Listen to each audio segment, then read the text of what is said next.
Apakah teman-teman sudah memiliki edisi koleksi terbatas ini? Atau yang ini? Edisi koleksi terbatas ini merupakan persembahan spesial untuk teman-teman setia Bobo yang selalu menemani selama 50 tahun perjalanan majalah Bobo dari awal terbit. Penasaran gak sih bagaimana cerita di balik layar edisi koleksi terbatas ini? Yuk kita lihat! Terima kasih karena selalu jadi teman setia Bobo. Sebelum lanjut videonya, jangan lupa like, subscribe, dan klik tanda loncengnya ya.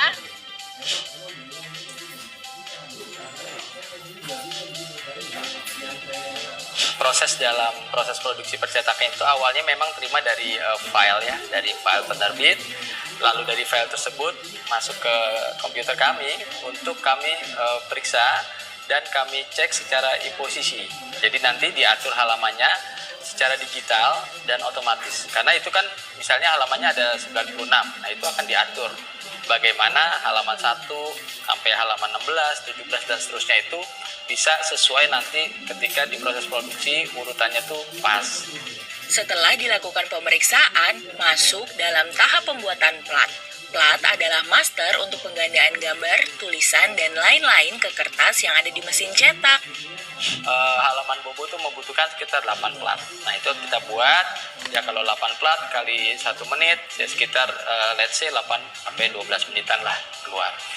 Nah, setelah platnya jadi, akan dikirimkan ke proses berikutnya, yakni proses cetak.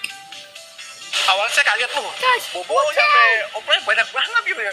Ada apa nih? Oh ternyata ada Bobo edisi khusus ya, 50 tahun ya gitu ya. Ya alhamdulillah saya seneng banget ya. Dengan adanya Bobo, media cetak yang sekarang itu makin lama makin turun, kok Bobo malah meningkat gitu. Nah dari situ lembaran demi lembaran kita cetak di kertas lembaran tadi. Setelah kertas putih itu penuh dengan atau sudah terisi dengan gambar, image dan tulisan tadi, nah kertas putih tersebut dalam bentuk lembaran akan kita kirim ke proses pelipatan. Nah, semangatnya karena ngeliatin bukunya kan banyak nih ya. Biasanya kan kita kalau yang sehariannya kan kita hadapinya yang reguler ya.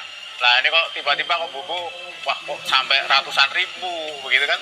Nah kita juga awalnya nggak percaya gitu kan pada waktu kita monitoring itu. Oh ternyata ini edisi khusus untuk ulang tahun. Setelah jadi semuanya dilipat, nah masuklah proses berikutnya. Namanya proses penjilitan. Nah penjilitan ini karena buku ini yang edisi khusus ini cukup tebal, ini akan kita proses di mesin jilid lem. Kalau kita sebut namanya inline perfect binding.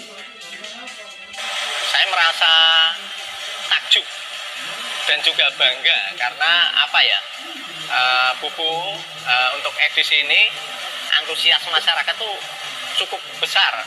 Di dunia yang serba digital ini ternyata masih banyak yang suka membaca, terutama majalah buku ya, dimana majalah ini cukup legendaris di Indonesia.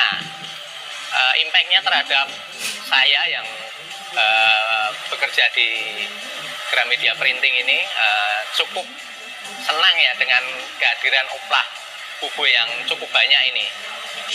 Setelah dijilid dalam satu kesatuan majalah, majalah Bobo siap dibaca teman-teman. Dalam edisi koleksi terbatas ulang tahun ke-50 majalah Bobo ini, kami terus terang sangat bersyukur dan antusias mengerjakannya. Kenapa? Karena pertama, majalah Bobo ini oplahnya cukup banyak. Kalau saya bilang sangat banyak untuk majalah di saat era digital sedang tinggi-tingginya. Betul, dalam kesempatan ini aku juga pengen ngucapin terima kasih ke semua pecinta Bobo ya, yang seumuran, lebih tua dari aku atau mungkin yang lebih muda gitu ya. Pecinta Bobo luar biasa animonya. Kita kaget sendiri dengan animo yang segitu besar gitu ya. Kita nggak nyangka Bobo segitu kuatnya melekat di hati para pecintanya gitu ya. Jadi terima kasih sambutan yang luar biasa. Ini kado yang sangat indah sih buat ulang tahun Bobo ke-50. Terima kasih banyak. Sekali lagi terima kasih kepada teman-teman setia majalah Bobo yang selalu menemani sampai hari ini. Tunggu kejutan-kejutan spesial dari Bobo lainnya ya. Kira-kira kejutan apa lagi nih yang teman-teman tunggu dari Bobo? Teman-teman, suka, kunjungi website untuk anak ya.